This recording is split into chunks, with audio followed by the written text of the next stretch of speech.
Hi అండి. Welcome to our channel. ఈరోజు మన వీడియోలో బ్రేక్‌ఫాస్ట్‌గా అయినా, డిన్నర్‌గా అయినా కేవలం 10 నిమిషాల్లో సింపుల్‌గా తయారు చేసుకునే పిండి పులిహోర రెసిపీని చూపిస్తున్నానండి. ఈ పిండి పులిహోరని దేవుడికి ప్రసాదంగా కూడా నైవేద్యం చేసుకోవచ్చండి. చాలా చాలా బావుంటుంది. ముందుగా ఇందుకోసం పెద్ద నిమ్మకాయ సైజంతా చింతపండుని ఒక కప్‌లోకి తీసుకుని వేడి నీళ్లు వేసుకుని నానబెట్టుకోవాలి. వేడి నీళ్లు వేయడం వలన చాలా త్వరగా చింతపండు గుజ్జు అనేది వస్తుందండి.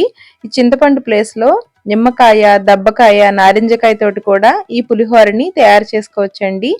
ఇప్పుడు ఈ చింతపండు బౌల్‌ని పక్కన పెట్టుకుని బియ్యపు రవ్వని ఉడికించుకోవడం కోసం స్టవ్ మీద కుక్కర్ పెట్టుకుని అందులోకి 2 గ్లాసుల నీళ్ళని తీసుకోవాలి. రుచికి తగినంత సాల్ట్ వేసుకుని పావు టీ స్పూన్ పసుపుని వేసుకోవాలి. 1 టేబుల్ స్పూను నూనె వేసుకుని వాటర్‌ని బాగా మరిగించుకోవాలి. ఇలా వాటర్ మరుగుతూ ఉన్నప్పుడే పసుపు వేయడం వలన రవ్వకి బాగా పసుపు అనేది అంటుతుందండి. ఇప్పుడు ఇందులోకి 1 గ్లాసు బియ్యపు రవ్వని వేసుకుని కలుపుకోవాలి. బియ్యపు రవ్వ బయట మార్కెట్లో దొరుకుతుందండి. లేదంటే మిల్లులో అయినా మరపట్టించుకోవచ్చు. ఈ బియ్యపు రవ్వని విడిగా అయినా ఉడికించుకోవచ్చండి. మన ఛానల్లో పెసరపప్పుతోటి చేసిన పిండి రెసిపీ కూడా ఉందండి. ఎండ్ స్క్రీన్లో లింక్ ఇస్తాను, ఒకసారి చూడండి. ఇప్పుడు కుక్కర్ మూత పెట్టుకుని మీడియం ఫ్లేమ్లో 2 విజిల్స్ రానిస్తే రవ్వ చాలా చక్కగా ఉడికిపోతుందండి. ఇలా ఉడికించుకున్న రవ్వని ఒక పళ్ళెంలోకి తీసుకోవాలి. రవ్వ వేడి మీద ఇలా ముద్దగా ఉంటుందండి. చల్లారితే పొడి పొడిలాడుతూ వస్తుంది. ఇప్పుడు ఇందులోకి 2 రెమ్మల కరివేపాకుని వేసుకుని ఒకసారి కలుపుకుని పక్కన పెట్టుకోవాలి. ఇలా కరివేపాకు వేయడం వలన ఫ్లేవర్ చాలా బాగుంటుందండి. ఇప్పుడు స్టవ్ మీద ప్యాన్ పెట్టుకుని నూనె వేసుకోవాలి. నూనె వేడైన తర్వాత 2 టేబుల్ స్పూన్ల వేరుశెనగ గింజలు, 1 టేబుల్ స్పూన్ జీడిపప్పు వేసుకుని మొదట వీటిని ఫ్రై చేసుకుని పక్కకు తీసుకోవాలి. వీటిని డైరెక్ట్గా పులిహోరలో కలపకుండా చివరిలో వేసుకుంటే తినేటప్పుడు కరకరలాడుతూ బాగుంటుందండి. ఇప్పుడు ఇందులోకి పోపు దినుసులు, శనగపప్పు, మినప్పప్పు, ఆవాలు వేసుకుని కారానికి తగినట్లుగా ఎండుమిర్చి వేసుకుని పోపుని దోరగా ఫ్రై చేసుకోవాలి. పులిహోరకి పోపు కొద్దిగా ఎక్కువగా ఉంటేనే తినేటప్పుడు బాగుంటుందండి.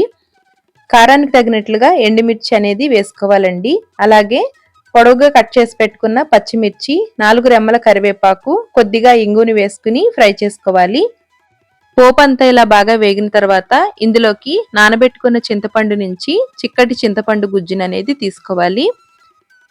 మరొకసారి నీళ్ళని వేసుకుని 2-3 సార్లు ఇలా చిక్కటి చింతపండు గుజ్జుని తీసుకోవాలండి. చింతపండు గుజ్జుని విడిగా అయినా ఉడికించుకోవచ్చండి, లేదంటే ఇలా పోపులో అయినా ఉడికించుకోవచ్చు. మీకు పోపు కరకరలాడుతూ కావాలి అనుకుంటే పోపుని సెపరేట్ చేసుకుని చింతపండు గుజ్జుని ఉడికించుకోండి. అన్నం పులిహోరకి చింతపండుని ఏ విధంగా అయితే ఉడికించుకుంటామో అదే విధంగా ఆయిల్ పైకి వచ్చే విధంగా ఉడికించుకోవాలండి. ఇప్పుడు ఇందులోకి ఒక పావు టీ స్పూన్ సాల్ట్ వేసుకుని 1 టేబుల్ స్పూన్ బెల్లాన్ని వేసుకుని ఉడికించుకోవాలి. ఆల్రెడీ రవ్వ ఉడుకుతున్నప్పుడు సాల్ట్ వేసాం కాబట్టి కొద్దిగా అయితే సరిపోతుందండి. బెల్లం వేయడం వలన పులుపు, ఉప్పు, కారం అంతా బ్యాలెన్స్ అవుతుందండి. తీపి రాదు, చాలా బాగుంటుంది. ఈ విధంగా చింతపండు గుజ్జుని బాగా ఉడికించుకున్న తర్వాత మనం చల్లారబెట్టుకున్న రవ్వ మిశ్రమంలో వేసుకుని కలుపుకోవాలి. ఈ పులిహోరని చాలా ఈజీగా తయారు చేసుకోవచ్చండి. చాలా చాలా బాగుంటుంది. తప్పకుండా ఈ రెసిపీని ఒక్కసారి ట్రై చేయండి. ఇందులో మీకు నచ్చితే ఆవ కూడా పెట్టుకోవచ్చండి. ఆ రెసిపీ కూడా మన ఛానల్లో ఉంది. నిమ్మకాయ పులిహోర తోటి చేసినా కూడా ఆవ పెట్టుకుంటే బాగుంటుందండి. మన ఛానల్లో చాలా రకాల ప్రసాదాల రెసిపీస్ ఉన్నాయండి. ఎండ్ స్క్రీన్లో వాటి యొక్క లింక్ ఇస్తాను. ఇంట్రెస్ట్ ఉన్న వాళ్ళు ఒక్కసారి చూడండి.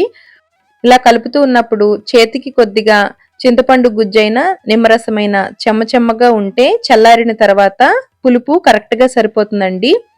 పైన మనం ఫ్రై చేసి పెట్టుకున్న జీడిపప్పు, వేరుశెనగ గింజల్ని వేసుకుని కలుపుకోవాలి. తినేటప్పుడు పంటికి తగులుతూ చాలా బాగుంటాయండి. డెఫినెట్గా ఈ రెసిపీని ఈ విధంగా ఒక్కసారి ట్రై చేయండి. ట్రై చేసి ఎలా వచ్చిందో కామెంట్ చేయండి. వీడియో నచ్చితే లైక్ చేసి షేర్ చేయడం మర్చిపోకండి. Thank you.